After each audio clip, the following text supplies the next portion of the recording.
नमस्कार दोस्तों, मैं डॉक्टर माधव धर्मे, consultant physician, Sahyadri hospital Hadapsar.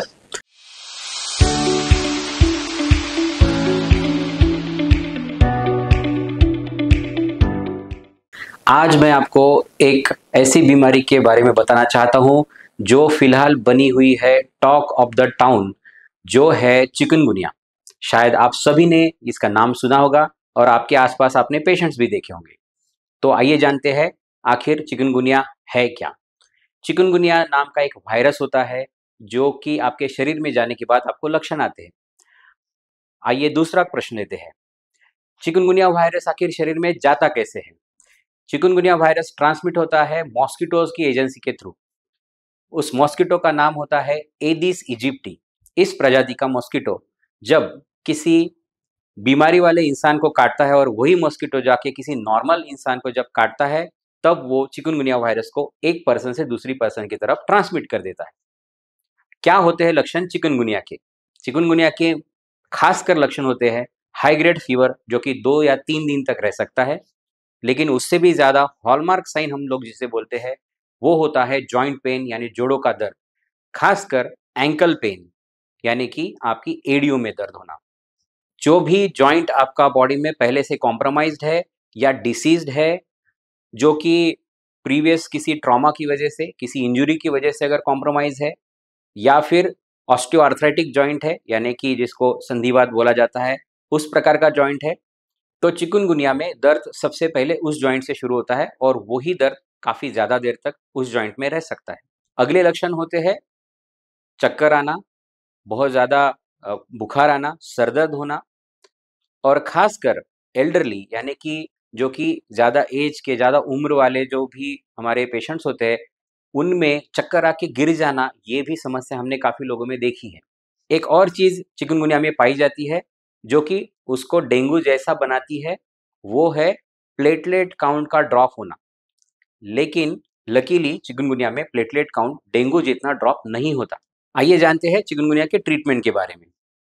Chikungunya के ट्रीटमेंट में सबसे पहले इम्पोर्टेंट चीज़ होती है हाइड्रेशन, यानी कि good water intake, good fluid intake और complete bed rest.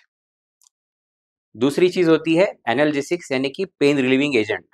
Pain relieving agents यानी कि दर्द में दी जाने वाली दवाइयाँ, जो आपके उम्र के हिसाब से, आपके प्री एग्जिस्टिंग इलनेस यानी कि पहले की बीमारी के हिसाब से हमें डिसाइड करनी होती है। उसके बाद ट्रीटमेंट में आता है, अगर आप अच्छे से वाटर इंटेक, फ्लूइड इंटेक घर पे ही कर सकते हैं, तो आपकी ट्रीटमेंट घर पे भी पॉसिबल है। लेकिन अगर आपका जोड़ों का दर्द अगर इतना ज़्यादा है कि आपको आईवी मेडिसिन्स लेने की ज़रूरत है, तो आपको हॉस्पिटलाइज़ भी होने की ज़रूरत पड़ सकती है। इसके बाद आता है क्रॉनिक कॉम्प्लिकेशंस ऑफ चिकनगुनिया, यानी कि बीमारी के 7-8 दिन के बाद भी अगर जोड़ों में दर्द होता है, तो आपको एक कलेक्टिव अप्रोच की ज़रूरत होती है। कभी-कभी चिकनगुनिया आपके पुराने किसी आर्थराइटिस इलनेस को ट्रिगर कर देता है, जो कि हमें ब्लड टेस्ट कर कर ढूँढना पड़ता है कि आपको उस प्रकार की कोई प्री एक्जिस्टिंग बीमारी तो नहीं, और उस हिसाब से उस बीमारी को लेकर हमें उस प्रकार की दवाइयाँ लेनी होती है। इस पेन के लिए यानी कि चिकनगुनिया की वजह से जोड़ों में जो दर्द काफ़ी दिनों तक रहने लगता है, उसे हमें एक कलेक्टिव होलिस्टिक अप्रोच कर कर ट्रीट करना होता है, जिसमें कि orthopaedic surgeon, rheumatologist, physiotherapist and physician like me, इन सब की ज़रूरत होती है। अब जानते हैं चिकनगुनिया के प्रिवेंशन के बारे में, कैसे अवॉइड करें चिकनगुनिया। दोस्तों, मैं बोलना चाहता हूँ कि चिकनगुनिया और डेंगू जैसे डिसीजेस तभी इरेडिकेट होंगे जब ये एक जन आंदोलन यानी कि मूवमेंट बनेगा। हम सबका कलेक्टिव अप्रोच, कलेक्टिव हेल्प इसमें ज़रूरी है।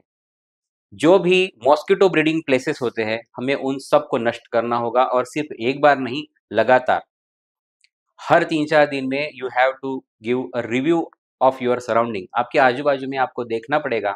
मॉस्किटो ब्रीडिंग प्लेसेस को आपको बार-बार आइडेंटिफाई करना होगा, जानना होगा कि कहाँ पे मच्छर पनप रहे हैं, और उन मॉस्किटो ब्रीडिंग प्लेसेस को आपको नष्ट करना होगा। जब तक हम लोग इन मॉस्किटो ब्रीडिंग प्लेसेस को रेगुलरली, पीरियडिकली डिस्ट्रॉय नहीं करेंगे, तब तक हमें डेंगू चिकनगुनिया जैसी बीमारियों का सामना करता रहना पड़ेगा। अगर इस टॉपिक के बारे में आपके कुछ प्रश्न हो या फिर कुछ सुझाव हो तो मैं और हमारी टीम उन प्रश्नों के उत्तर ज़रूर देना चाहेंगे। तो अपने कमेंट बॉक्स में लिखना ना भूलिए। धन्यवाद।